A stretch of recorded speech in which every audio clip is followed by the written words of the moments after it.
Christine Burt. I'm the research manager for Birmingham Community Healthcare. I don't like this, it's echoing a lot. Is it echoing too much? It's okay. Okay. As I said, I'm Christine Burt from Birmingham Community Healthcare, and I'll be trying to make sure things move along today. Just before we start, I'd like to do a bit of housekeeping. The toilets are out in the foyer by the reception area.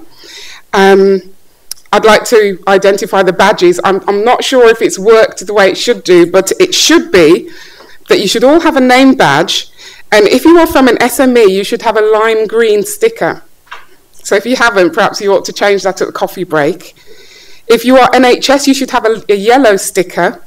If you are other, you will have an orange sticker, and if you are academia, you will have a pink sticker. Just so that we, because of the size of the group, unfortunately, we don't have the time to do introductions around the room. So it was just one way we thought we would be able to start identifying people. I'd like to also point out the posters on the wall. You will see that there are a number of posters. Please take the time in the coffee breaks to go and have a wander around and have a look. The whole point of this event today is about the challenges that we have. So what we've tried to do is put up a potted summary of what's already going on in that area so that you can at least see what's happening in that particular area already. So please take the time to have a look at those. We will be videoing the whole event. So if there is anybody who has an objection to being on a video, that will, perhaps portions of it, if not all of it, will be on YouTube, then could you please, Hamid, could you wave to us, please? Could you please speak to Hamid in the breaks, and we'll see what we can do about eradicating you from the video. Right, on to today. Welcome to the Birmingham Community Healthcare Healthy Village Workshop. This is the first of two events. This first event is solely around the Healthy Village concept. The second event that we're running on the 27th of April, it's an early morning event, will be about other healthcare challenges from BCHC. This event is quite packed, the agenda is quite tight, so I'm going to be quite strict with the timing of those who come up. So I have my colour code here. At 5 minutes before the end, you'll see me frantically waving. No, you'll see me hold this up, and then when you're ready to finish, I will give you about 2-3 minutes tops, and then I'll start frantically waving my red card for you to stop, so that we can move on and keep to time. We have a packed programme, as I said, and I'd like to firstly start off by introducing our first speaker, which is Dr. Clive Thursfield, and he's the Research Director for the Trust. Welcome, Clive. Thank you very much. Good morning, everyone. I'm going to take just a very short amount of time to introduce to you a conceptual framework for the morning, because it's important that I think we get the right mindset for this event. So the question that I pose is, what type of society do you want to live in? Now, what I'd like to do is leave you with a picture in your minds, which is going to be a framework for the rest of the morning. So the question is the sort of society that we want to live in described by this picture? Oh, that's clever. Or that picture. Or is it described by this sort of picture? Now, to be honest, I don't know what that guy up at the top has done, but ignore that bit. But this is a picture of, as you can obviously tell, a picture of when society as it was some time ago, characterized very differently from this sort of image. These sorts of images. This sort of image is portraying loneliness and isolation. This sort of image is portraying for us a different way in which we thought about community. And here's another one. Now, with the eagle eyes there, we'll see that this is a spoof, because we can see Miranda Hart in there, and that's interesting, because what we're doing here with this one is we're bridging the gap. So what we want is a society that is cohesive and supportive of each other, and we want it to be in a modern era rather than in a World War era. So that's the picture, the conceptual framework I would like to leave you with.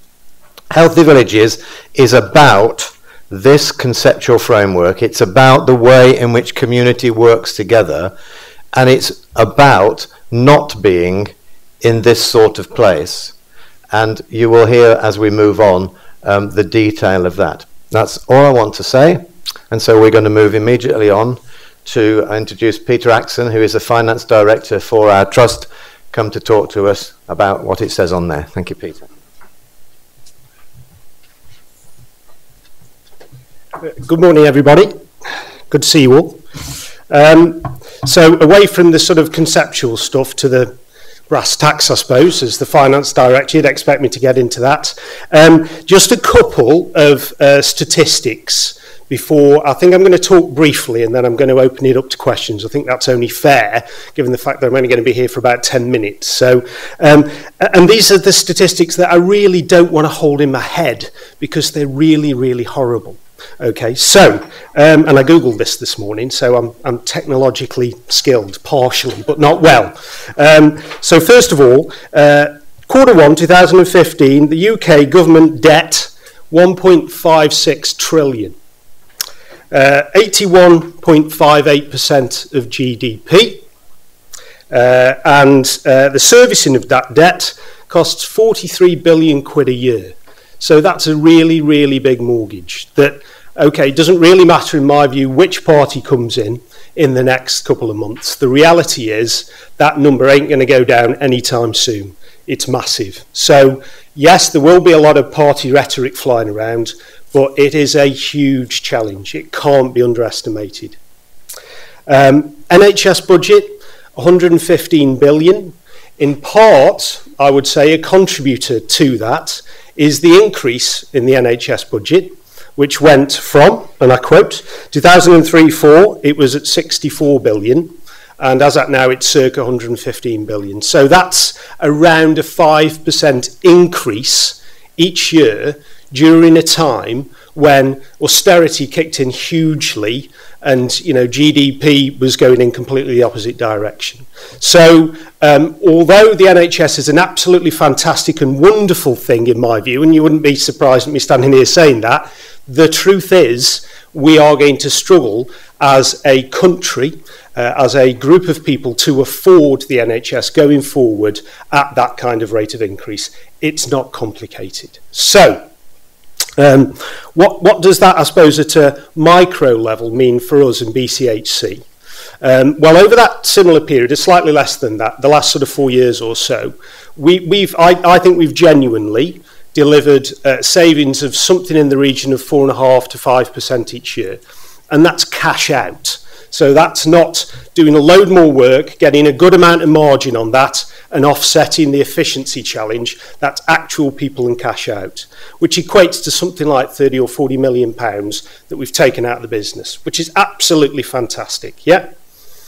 Now we've done that through two things. Firstly, when the real challenges kicked in, the austerity challenge, and the NHS had that challenge put to it, you've got to save, then yes, okay, there's a bit of low-hanging fruit. There's always going to be a bit of low-hanging fruit. It's just the reality of stuff, yeah? The second opportunity that we had was we acquired about £90 million worth of business about 3 or 4 years ago, and that provided us with synergy opportunity.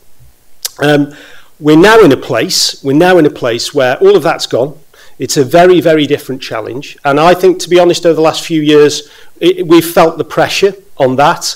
And I think most NHS organisations that don't benefit from growth and have to deliver efficiency through cash out are feeling the pressure. And over 50% of NHS providers in the country are in deficit. So I'm really pleased to say I'm in the minority as Finance Director and I've still got my job. But if we don't do something differently pretty soon, then I won't be paying my mortgage because I won't have a job. So we have to do something very different going forward. And what does the challenge look like? Again, I don't think it matters which party is going to get in the next couple of months. The efficiency challenge is going to be probably at least 2.5%, possibly 3 to 3.5% each year. And again, that's not growth, margin, offset, that's absolute cash terms out. So if you multiply that by 5, in really simple terms, that's 12 to 13% efficiency that we need to deliver by circa 2020. We're about 250 million turnover, so if you do the numbers, it comes to nearly 30 million quid.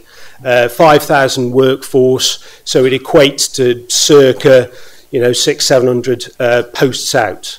So whichever way you look at it, it's a really, really big challenge. And although we've done incredibly well to date, I think what we've got to do going forward has got to be totally different. Now, I suppose the last thing I'll say before I move on to any questions is I think that we've got the right workforce in the organisation. I wouldn't be standing here if I didn't think that. I'd be getting another job, I'd be doing something else, because our workforce essentially are the people that will deliver the change for us. I think what we do need, however, is an injection of enthusiasm, an injection of ideas, an injection of transformation support and skills to deliver the next 5 years. And of course, within that comes the innovation agenda, the technical agenda, doing things fundamentally different. The workforce is incredibly skilled and we're a wonderful group of people, but at the heart of us, we're nurses. Yeah, there's a few accountants, but we're mainly nurses. So, we naturally, we won't have those skills to do that cutting edge innovation. So we absolutely need your help. And I suppose that's where today comes in and the next few months comes in. But I do think, I started with some really negative stuff. Finance director stands up here, gives some really bad numbers. Let's end with the good stuff. Yeah, the reality is we can achieve this. I'm convinced we can achieve it, but we do need help to do it. And I think today is a fantastic first step to get there. So thank you again for all coming along and helping us out, as it were. Any questions? Oh, go on, you want to. I mean, the reality is that, I'm more than happy to be contacted by email or phone at any point. So if you'd like to come and have a chat with me, reflecting on today or the next month or so's work, then please do. My door's always open. So contact me or my PA, Donna Marie Britton. So I'll ask one final time. Are there any questions? Absolute stunned silence. The numbers obviously did it. Brilliant. Thank you very much, everybody.